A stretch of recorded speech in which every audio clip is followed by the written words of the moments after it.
us. And then okay, well, thank you for letting us know that recording. And so everybody else around was playing and the guitars, and they're standing up. The mandolins are standing up. The banjos are standing up. So I just thought I'll stand up, and I tried to figure a way to. And it's just well, they had straps, so I put a strap on it. So like I say, form follows function, and that's what everybody around me was doing. And now that I'm a parent and a grandparent, you realize that the formative moments are not ones you're really conscious of. That somebody else is doing it a certain way, and you just end up doing it that way and adapting because you think that's the way it's supposed to be.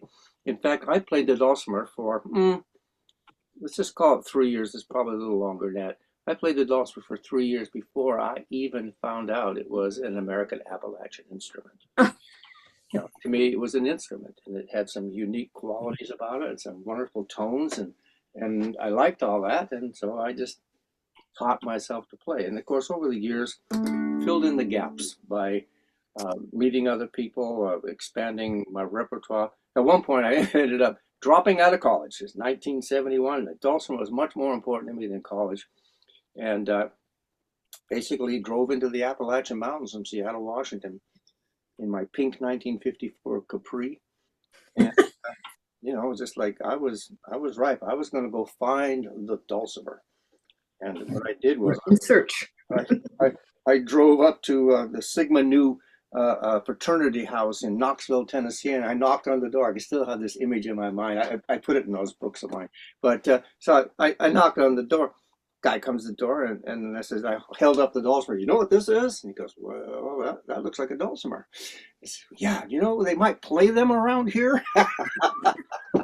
He said, well, there's a bluegrass festival in Union Grove next week. There might be some there. And that's basically, I just found myself, waking up one morning in a field full of 50,000 people, picking and grinning. And there was only one other dulcimer player there. Two, actually. There was Jerry Beal, who made instruments, and Al Dache, who I ran into, with whom I started a musical career with him for 20 years. This particular tune was written in Cornwall Bridge, Connecticut, in approximately 1971. And at the same time that I was writing this in the front yard of that tune, of the place where we lived, he was writing and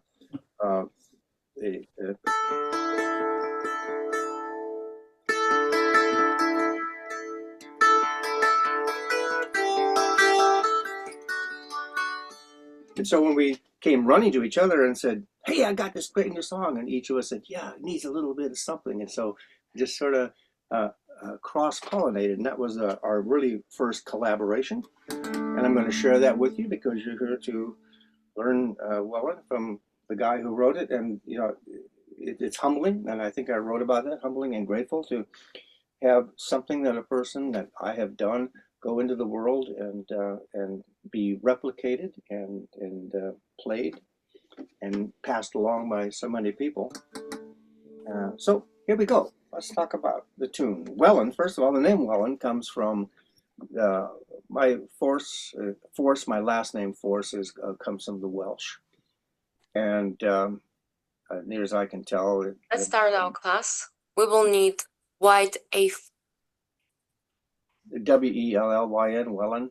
So Force, Force. And then what I did was basically to honor my roots, I just cut off the LLE of Llewellyn because my middle name is Lewis, Robert Lewis Force. That would be Robert Llewellyn Force. And I just ta-da, named it after myself, basically. Okay, so I'm going to go ahead and hit mute for everybody. I think that I can mute all if I do this thing. And we're going to start in, and I will talk you through this. Okay, so first of all, we're tuned in a DAD. Let's see, I'm going to hit the button again, mute all. Oh, good. Now the button went away. That's good. So we're tuned to a DAD. Back in the day, we used to call that DAD Mixolydian. And the reason for that is because Mixolydian, I became a scholar. of modes. And Mixolydian, the true key of Mixolydian is actually G. And so in the early days when we dulcimer players were trying to explain to each other what we were doing, we would call this D Mixolydian. In other words, it follows the form of the Mixolydian scale, but it starts in D. So here we go. I'm going to play it a little bit for you, and then we'll talk about it, and then we'll start it and take it piece by piece.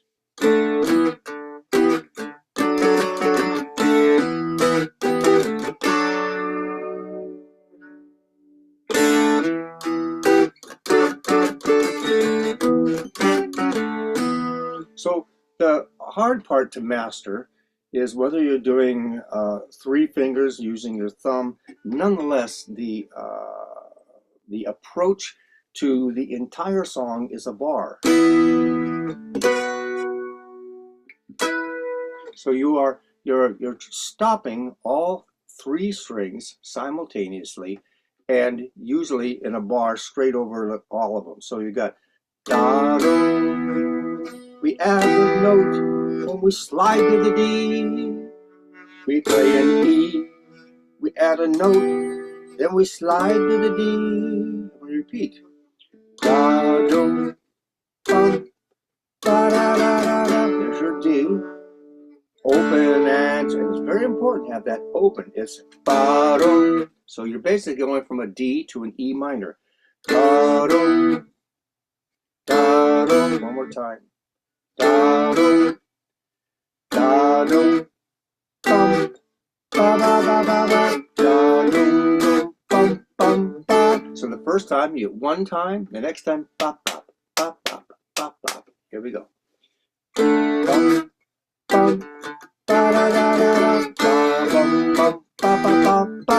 Again, ba bum bum, ba ba ba ba ba, ba bum bum, ba ba ba ba. One more time, slower then. Ba dum bum, ba ba dee ba da, ba dum dum bum bum bum. And those are all downstrokes, you know. So I'm emphasizing because I'm setting up the next transition. So one more time on that first part. This is the first half of the first part. Ba-dum, bum, da da da da da. Ba-dum, bum, bum, bum, ba. Da-dum, dum, dum, da da da da da. Here's where it gets tricky. Da-dum, really, bum, bum. I'm really barring. Bum, bum, bum, bum, bum, bum, bum, bum, bum, bum, bum, bum. So you're going 3-3-3, 2-2-2, 0-0-0, 1, ba ba ba bum, ba ba ba bum. I'll do it slow. Ba ba ba bum. And you'll find that closes out a lot of phrases. So da dum bum bum bum ba da da da da. Ba, bum, bum, ba, bum, bum, bum, ba, da, da, da, bum, bum, bum, bum. Now there's one more element to add, and that is the second time through when we're on that D chord, you're going to bend the middle string. Just going to bring it that way, like in like that.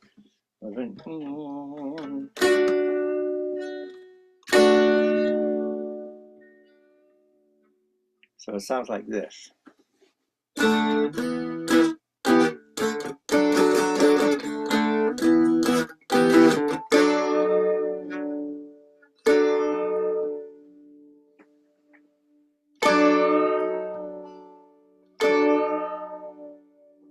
It's a subtle touch, but a very important one. One more time on that first phrase. Here we go.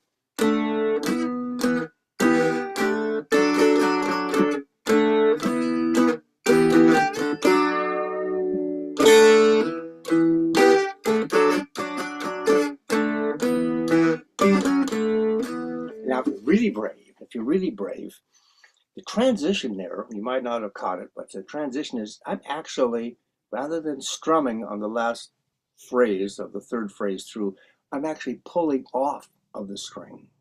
So I'm doing, sounds like this.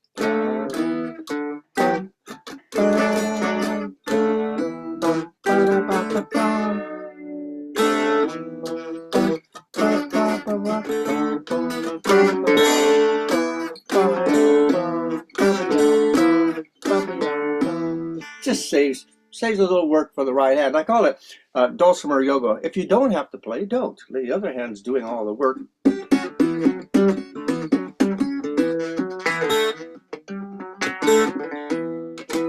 Don't need this hand at all. Okay, so that's the first part. We'll run it one more time, then we'll talk about the second part. First part.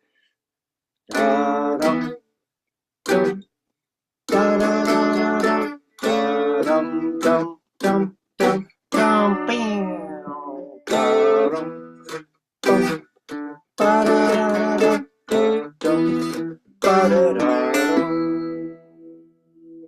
Then it jumps all the way to barring on the, is that the 6th or the 7th? 1, 2, 3, 4, 5. The 6th fret. Now you'll notice another anomaly of Robert Force's style. I never ever added an extra fret to my dulcimer. It just didn't seem to need it. If I needed that other note, well, there it was. And if I needed a different arrangement, I just did different tuning if I wanted to get the so-called missing notes. That's just my quirk. And what's interesting too is that if somebody hands me a dulcimer with an extra fret or two in it, it just confuses the heck out of me. Because if I every once in a while I glance down at my instrument and I see that thing and it just like short circuits my brain. I can't figure out what to do. So anyway, once again, form follows function. You learn a certain way. So part 2 goes. And then here we're going to use either your thumb or however you use it. We're going to use these ranging things. It goes ranging finger. What I mean by a ranging finger, ranges. It ranges. I got all these things I can do. I'm going to take this finger out of the way. So I got all these things I can do with this other finger, you know, and all my grace notes. I can't play it without my other finger in your way. I hope it doesn't confuse your visual, but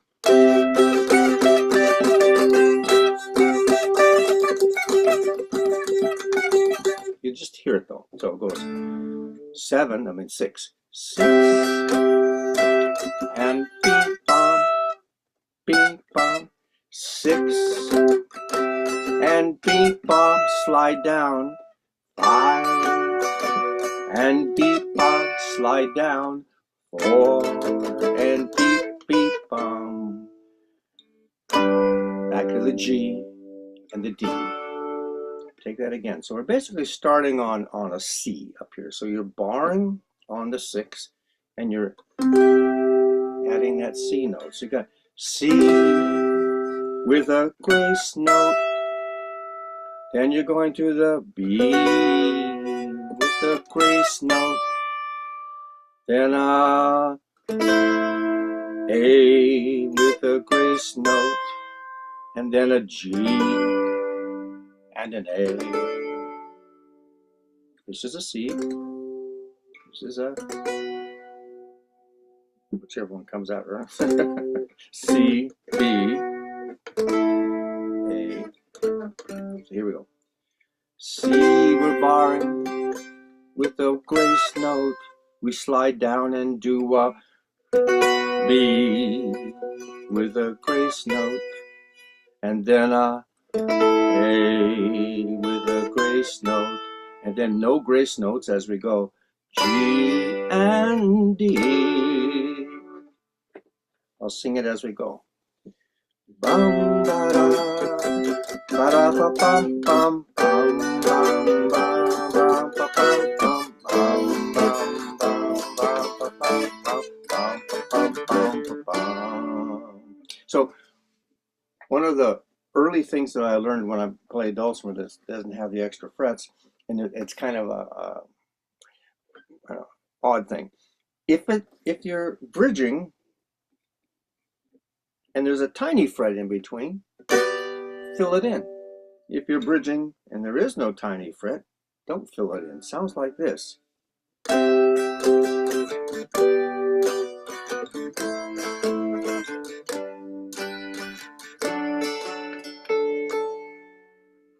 So what we're doing here is C and a grace note, fill it in with the grace note, slide down to the with the grace note, then the G and the D. One more time.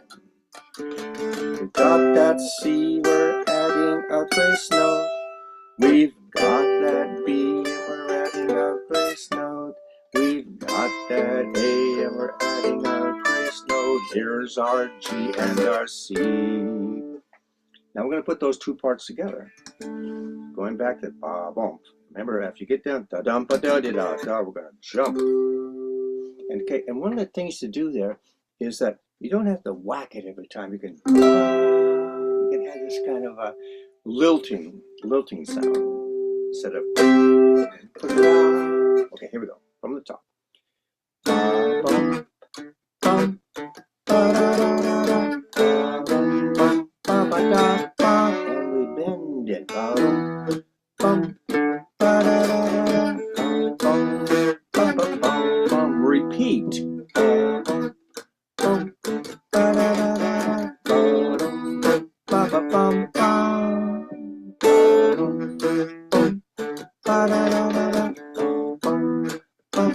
Slide to the 6. Bum-ba-dee. Grace note, da-da-dum. Grace note, da-dum-dum. Grace note, da-da. Down to the D. Repeats. C.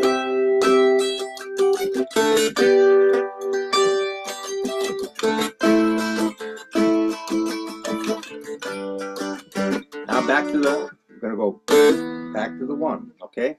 So after you all these parts, the way that it's probably written out, those of you that downloaded it, basically you got the A part, da-dum, boom, boom, okay, that goes twice, and then it goes up to the C part, I mean the B part, and the B part goes through twice essentially, and then goes back to the A part. But when we go to the C is so long we only go through it once, but we're not there yet. So we're going to do this again. After we do the A part twice, we do the B part twice, we return to the A part one time, then we'll go to the next. So let's do that first part. Ba-dum, bum, ba-da-da-dum, ba-dum, ba-ba-bum-bum.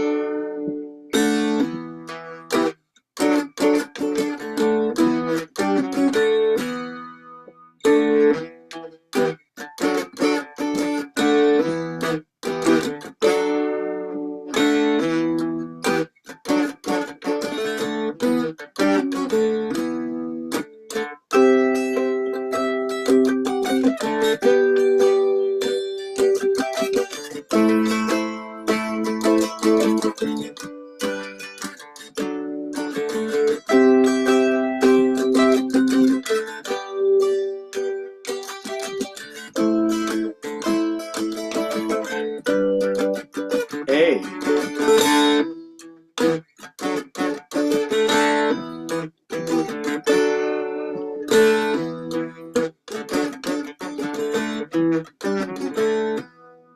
Only one part of the song left, except for a coda. Now we're going to go all the way up to, I believe that's your 5th.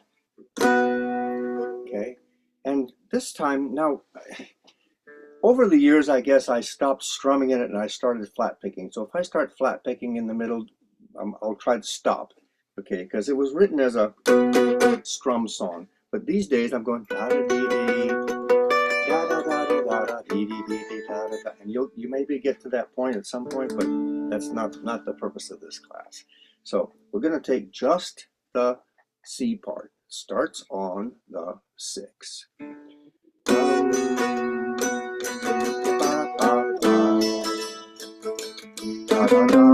That's nice. You're just basically walking up and you're giving yourself a way to get back to the next fret. So you got da, dee, da, da.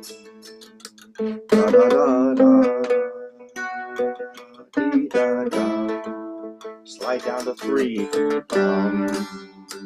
4, 3, 4. Repeats A. So it's very, very simple to do. So you can hear the structure of the song. And when you make it yours and you add your little filigrees and your add-ons and your pull-offs and your little run-ups to make it fill, you'll see that it has so much more room to go to. So for now, though, let's try to play just the bare bones. So we'll try that C part one time with just the bare bones. The bare bones are starting on the 5.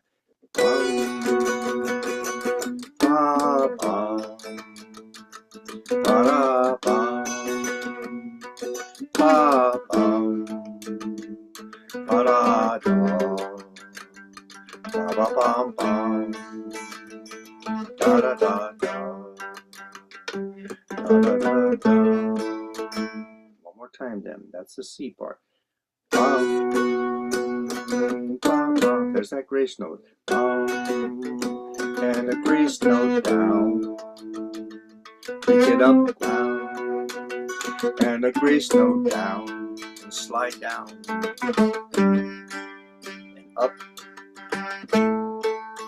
Down. And up. That's a fun one. So basically, from that 4-4-4 position, you got your back fingers here, and you're pulling all of them off from that 3 position. So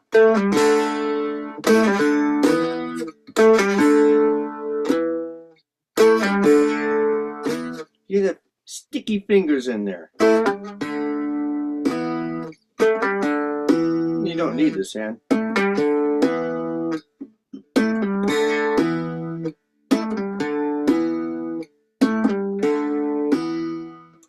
Okay, that's the A part, the B part, and the C part. And we're going to string them together. I'll call out the parts as we go, and here we go. I guess I should show the ending. The ending is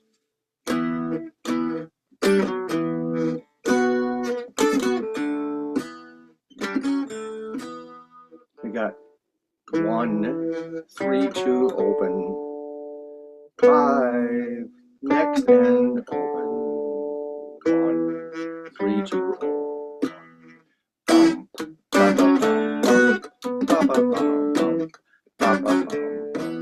Now this is a 2-part dulcimer tune. I can only play the 1 part. And when we ended the tune, Albert and I would end on a 1 and he would end on a 5. So in other words, you got this and you got this. Today's workaround is this note here. So can you see that? What we're doing here is I'm playing the bass note on a 5. 1, 2, 3, 4 on a 5. The middle string is on the 4, and the treble string is also on a 5. So you're looking at a 5, 4, 5, regardless of which way you count it, 5, 4, 5, because it sounds like this. So if you put this note and this note together, which we did, and just simply do this one instead, it ends in a suspension. So listen to how it ends up. Kind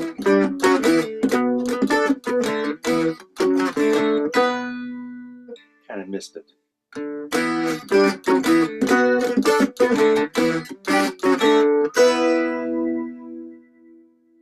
When's the other shoe going to drop? Let's try that. It's a tricky spot to get to, but once you get there, you're going to really like it. So 5, 4, 5, any way you want to count it.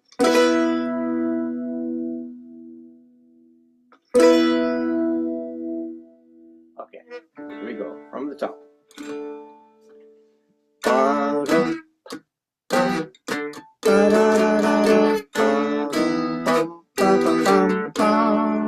Now, I only bend the note on the second time through, because sometimes, when you're using a musical device, and you use it too much, it just becomes overuse.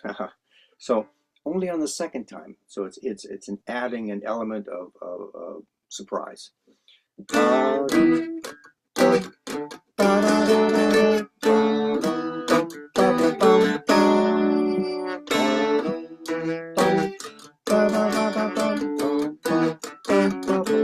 Repeats.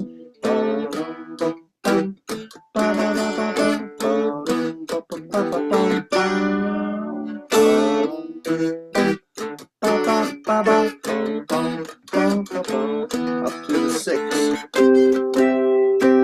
Grace note. Grace note. Grace note. The D repeats. Six with the grace note. With the grace note. With the grace note. G and D repeats to the one.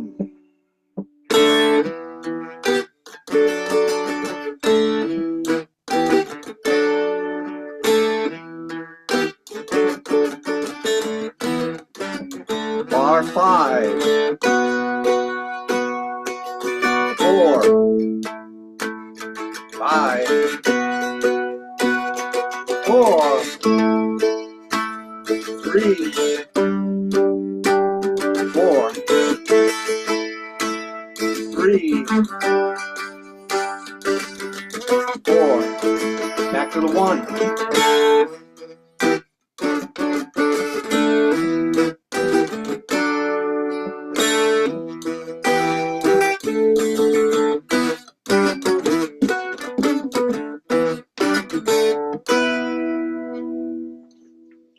It's actually quite hard for me to play it this slowly, but I think I got it that time. So I'm going to unmute. I'm going to unmute. Where's unmute? Let's see. Allow them to unmute themselves. Sure. So you're now allowed to unmute. So if you have a question right now, let's take that on, and then we'll play it through, and we'll try to work up a little bit more speed and a little bit more dynamic, and talk about the dynamics. I have a question. There it is. Okay, sure. With the two parts, what are the two parts? What, like which, we're playing the top one, I'm assuming? There's 3 parts. Oh, there's 3 parts. There's repeats. That's a part. I was meaning like on the, where there's 2 sets of tablature, one right on top of the other. The second part is Al Daché's playing of this song. So basically, he played it. Well, I see 2 parts. Yeah, he played the song, and there's other people who can too, like Quentin Stevens and Butch Ross and a few people like that, who have bothered, lovely, to learn the part of my longtime playing partner Al Dacché. So, and what Albert did. So when you get 2 people playing, so I'm playing, let's say the root of the song, and what he's playing are complementary harmonies to it. So you might not get the full gist of the song if you only play it his way, because what you're hearing is a harmony that needs to be set against these root tones that I'm playing. But when it still just takes me back. Now Albert's been off the planet now almost 25 years, and there was a long time, 10 years, and I basically stopped touring and playing. I didn't stop playing, I just stopped touring. I went to music festivals like the Kindred Gathering. I just didn't bother to pursue the get yourself a booking and get on TV type aspect of the career at that point. So then one of these festivals, the Kindred Gathering, that my wife and I put on for 50 years, was our last one this last year. A man named Quentin Stevens showed up, and Quentin Stevens had learned all of my music, and he had also learned Albert's parts of my music, and I was playing Wellyn, and all of a sudden I heard this lost part. To me, it was a lost part. I never learned to play it. I didn't play it. I played my part, he played his part, and so to hear the fullness of the tune, it was sobering and awakening for me. And so if you have another friend and you're going to play the Wellyn part together, lots of people know the Robert Force Wellyn part because I've certainly been teaching it. But if you do learn the Aldauché side of that tablature, then when the standard Wellyn comes up in a jam or something, you'll have that other part, and it's truly a beautiful piece. So if you listen to it on the recordings, I think there's something online. I don't know, there must be, but you'll hear that it just, since both dulcimers are 6 strings, and since he's playing an opposite complementary part, you're getting the effect of a 12-string guitar in and around it. It's just, and it can be done. I heard this man whose name I can't pronounce. His first name is called NG. Ninj. Anyway, he played Wellyn at the Sentosa Singapore music festival, and he had a shakuhachi there, and he had bass drums, and they had the keyboard piano, and it was like done as a jazz piece, and it was just true. And then he would step in the middle with his dulcimer and play play the part that I'm teaching you right now. So the tune has got possibilities to take it in many directions. There was another man, Mark Biggs, who almost 30-40 years ago cut it as a rock and roll tune, because basically, if you think about it, with those kind of power chords to it, it is essentially a rock and roll, which is kind of my roots, being a child of the 60s, and so stuff that goes gets me right here. I love folk music, but also like to get my feet tapping and get down. So let's see. We'll take it from the top. I'll go ahead and if there's any other questions, otherwise I'll hit the mute again. All right, here we go. Takes the mute, and so that takes that thing off the middle of my screen, so that helps me too. So we'll do it slowly, and we're going to go all parts. So it is basically A, B, B, 1A, 1C.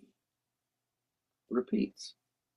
A, B, B. No, I take that back. The next time it repeats, there's no A in between, and that's what gives it the tension.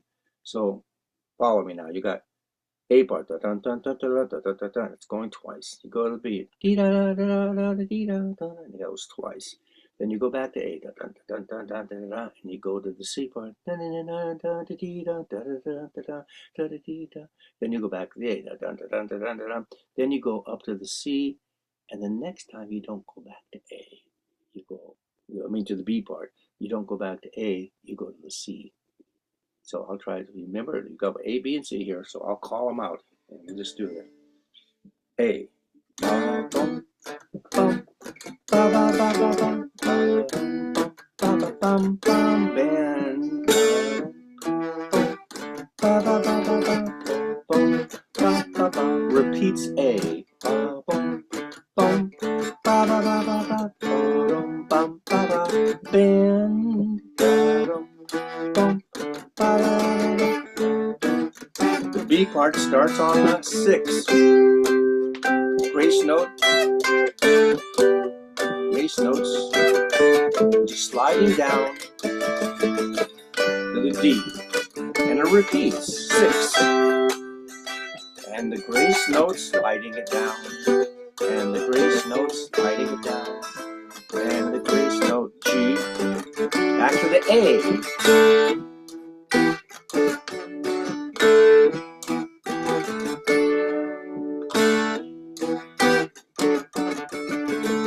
C part starts on bar 4. Bar 5, I meant.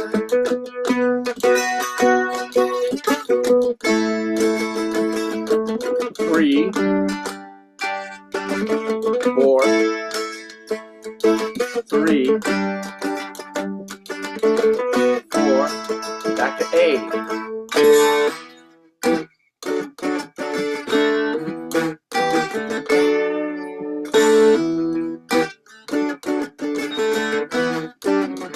6, B part.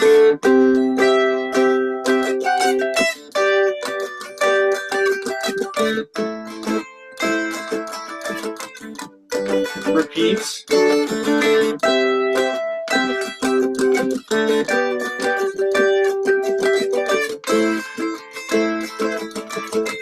C part starts on the 5, slides down to the 4, goes back to the 5, back to the 4, down to the 3,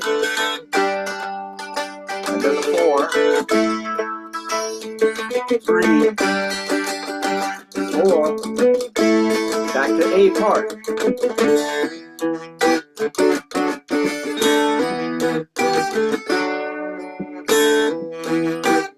Here comes the coda.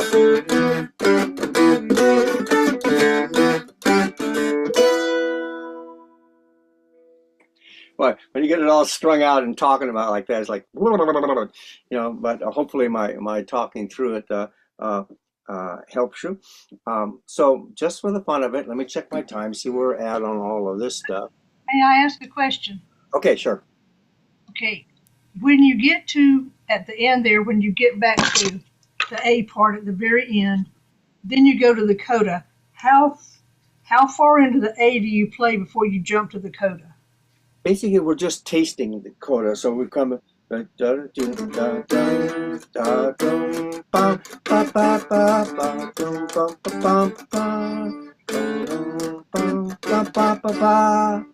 Instead of ending, okay,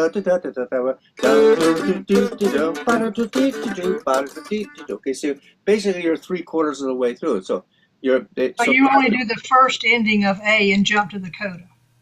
Say again, please. You only do the first ending of A and then you jump to the coda. Yeah, you're doing all but the last bar. You got.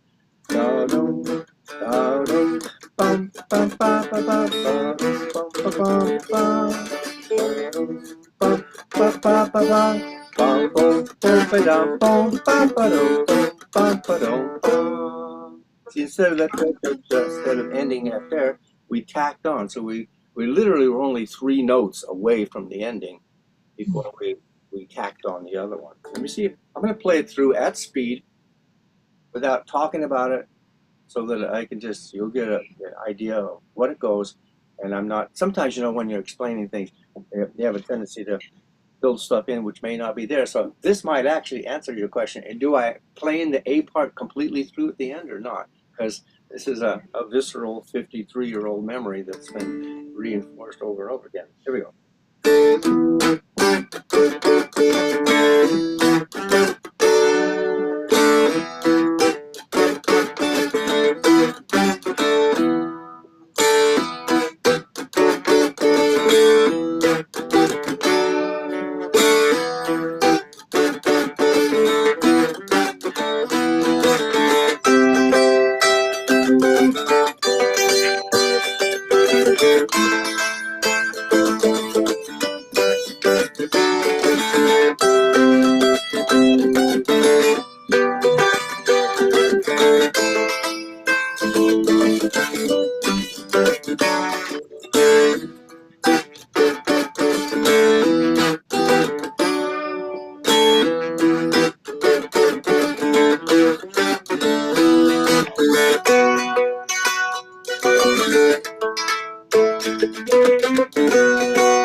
So I was correct.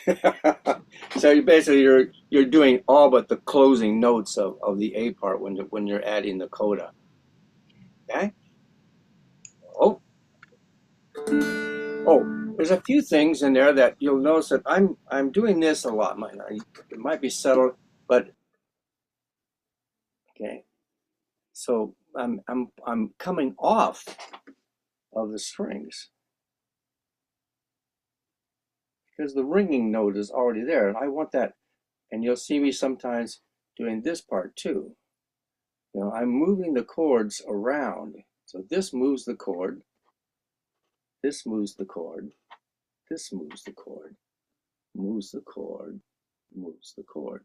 So watch those little jumps in my hand. I'll play a little bit slower.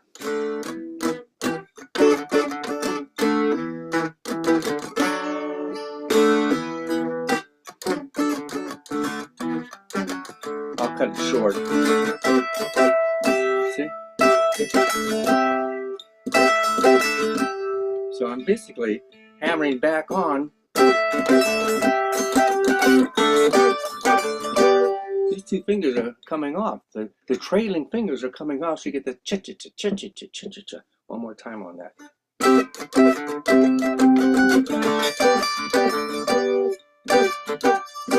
That's different than going.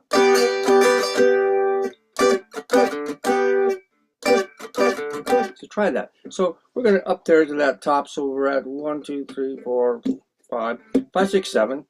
So you're at 5, 6, 7, and you're going to keep that 7. You're going to keep that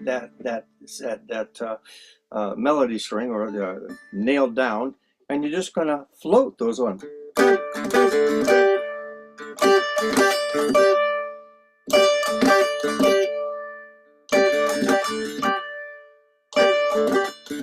Now let's put it in the context of the song. So we got the C.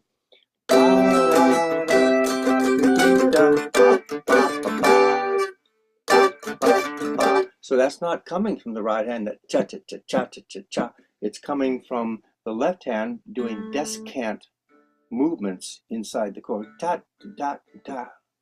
And you'll see it showing up in different places. Let's take it from the 6 again.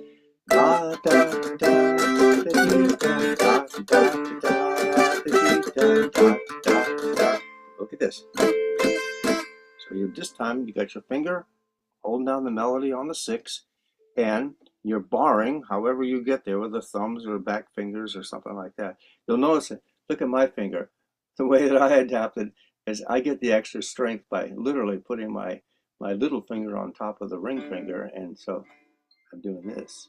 So here we go on top. We got 6, and we jump, jump, jump, slide and jump, jump, jump, slide and hold it, and hold it. So the contrast in the song comes in the difference of going da da da da da da da to the full thing. One more time. We got jump, jump, jump, ba-ba-dee-ba, jump, jump, jump, ba-ba-dee-da, jump, jump, jump, jump-a-dee, hold it and hold. So you adding another element, another nuance to it. Okay, if there's anything else I don't. So basically, yes, it and it really, you know. You can, in the way that I play with the barring and stuff like that, there's certainly a lot of friction and a lot of heat, and I've never ever gotten blisters on my fingers. And one of the reasons for that is that if I can let go of the strings, I just let go of the strings, and you get this sort of this staccato inside beat. So let's try that all together. We got 6.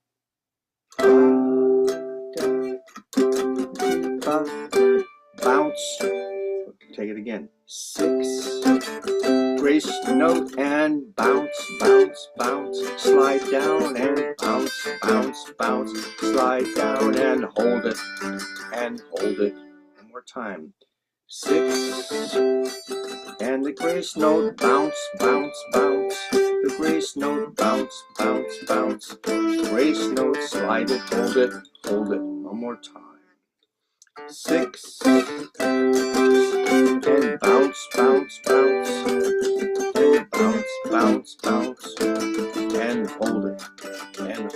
last time. 6, 6, 6. Slide down and bounce, bounce, bounce. Slide and bounce, bounce, bounce. Hold and hold.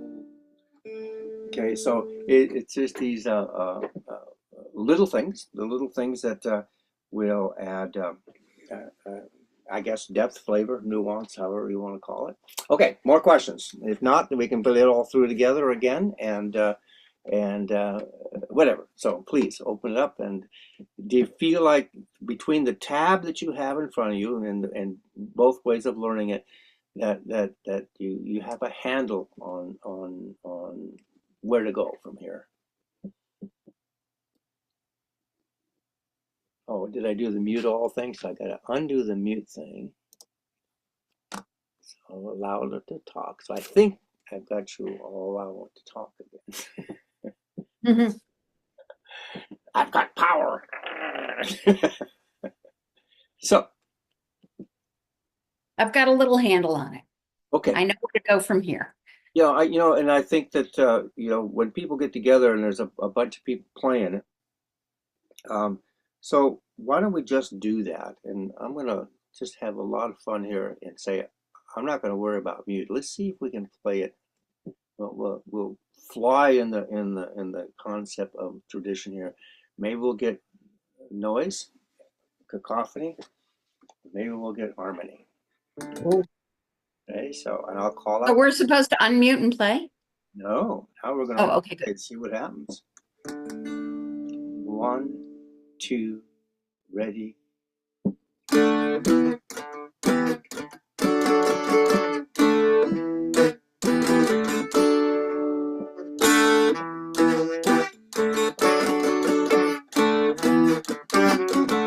Repeats.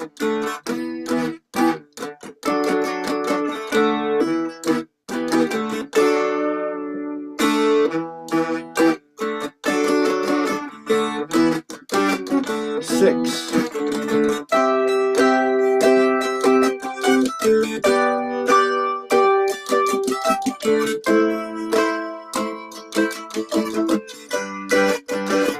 Repeats.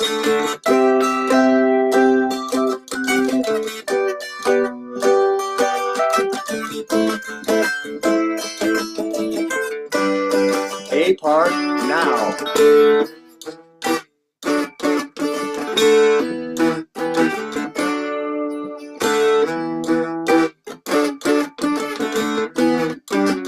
Bar 5. Bounce. Walk up. 5. 4. Down to 1, 3. 4. 5, 4, 3. 4. Here comes the A part.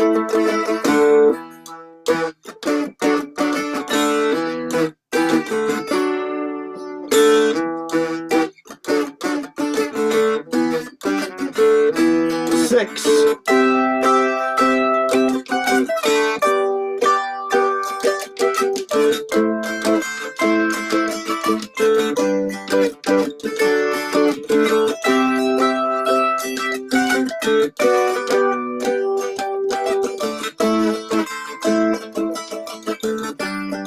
Bar 5. 4. 5. 4. 3. 4. 3. 4. Back to A.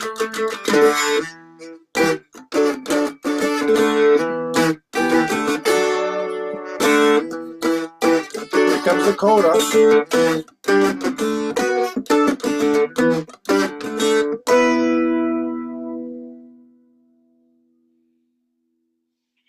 I do want to. There is a note that I hear, and I'm adding it, and you might identify it as one of the bounces. But when we're playing in the we start with that C note, and we're coming up the 6. Da da dee dum bum ba ba ba. Now I'm doing da dee da dee da dee once again, a subtle thing. So let me play it through that part. So I'm going.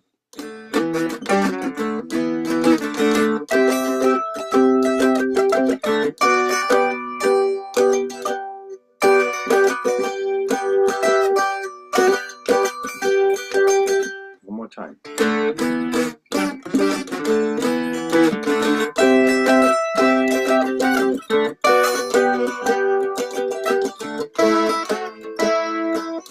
So that middle finger just does. It's like most people don't think about grabbing a grace note in the middle of your chord configuration, but the timbre, the sound of it is to me beguiling and fulfilling. And okay, so I think that you had sufficient instruction on doing Wellyn, so I will open this up to one more time for any questions about anything, including this song. And I think we'll still all be able to talk, yeah.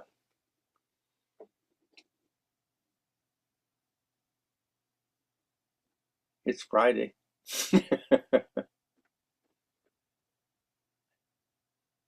I'm talking. Let's see if everybody's got this. I guess, There you go. Okay, somebody, you are still live. Good. yeah, I just noticed you were doing some a strum pattern that kind of reminded me of maybe the pattern you've done on the Wabash Cannonball, where you kind of get in a zone with the strumming. Very interesting. Okay, so.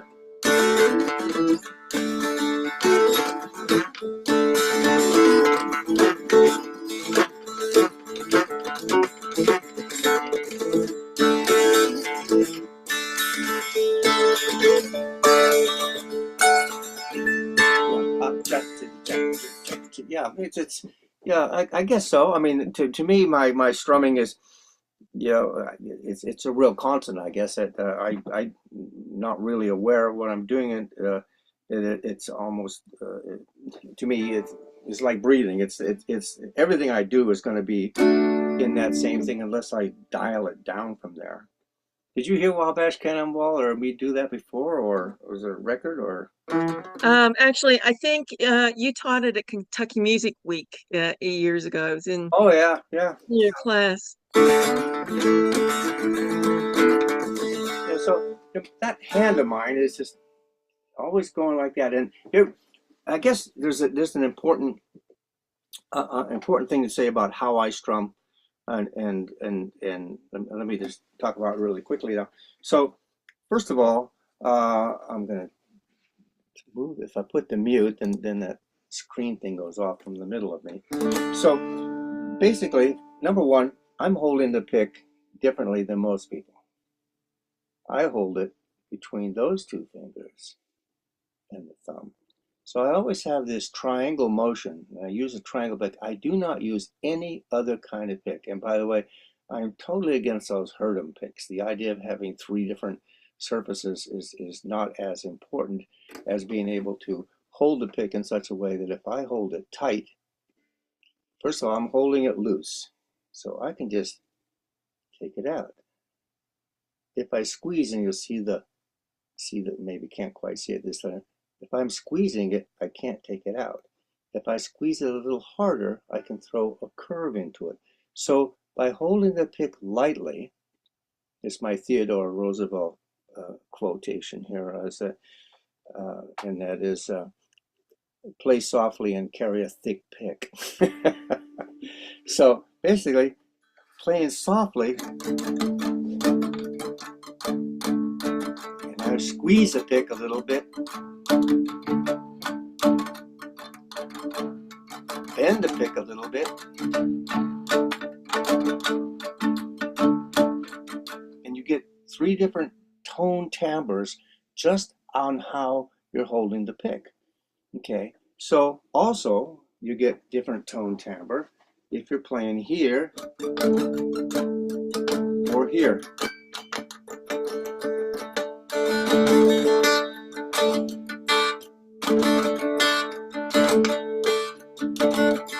And I use that a lot on the Wabash Cannonball because you get this cycling effect,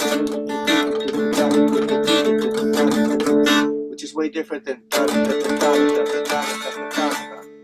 have a place where you can accent.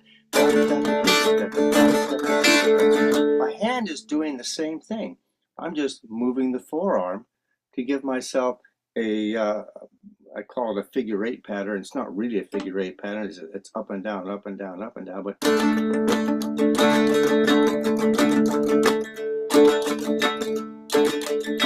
and then if you take this part of your hand right here and you just lay it across the strings, then you get the mute sound. So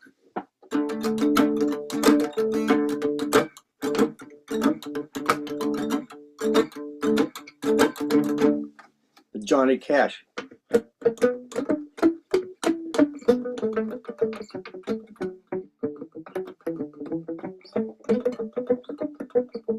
So you're just on the string just lightly enough so you're dampening it without actually killing the whole sound.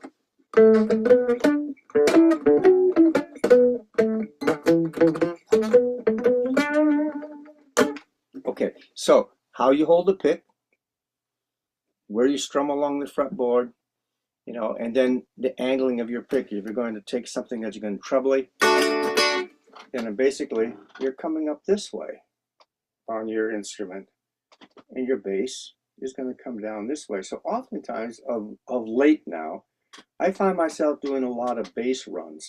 Maybe it's because my hearing doesn't hear treble as well, or it's not as satisfying. But to me, a treble run goes. And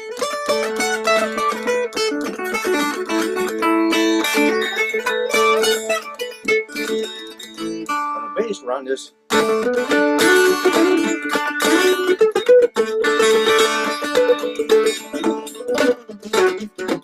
I find more dynamic. Number one is when I'm coming down on the string, I'm able to literally pull away from the instrument, you know, and pop that string a little bit more. And that shows up in I guess in a lot of my work. I just the variation of the pick, the angle, where it is along the strings that you're playing.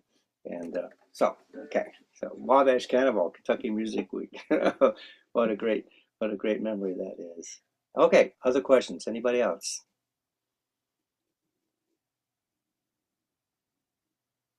Well, consensus by silence. One more time. It was good. It was good fun, Robert. Thank you so much. Okay, a pleasure being with you all. Have a great rest of the festival, and thanks so much for being part of those who invite me to come back again, I guess. Sure. Thanks for being you. Yes. Thank you Thank so much you. for sharing well. And again, this was a soundtrack in my early days of discovering dulcimer was Wellyn. Well, kind of the soundtrack of my life. I don't know if any of you play standing up, but I found that one of the things that liberated me, I never did play sitting down. I mean, sitting in my lap, but since I never was a flat lap player, that meant that I could move, you know, and as I move with the instrument and being able to you know, I have visions of myself. I remember walking in the rain in Capitol Hill in Seattle in the middle of the winter, and it didn't matter to me. I was playing the dulcimer, and so just walking around, just playing and strumming, and you stop and you go and you stop, you know, and the fact that you're able to translate the dynamics of body movement into your instrument is you know, is a positive. So if those of you that have never had a chance to try it, you know, just give it a shot. I'm standing up, you know, and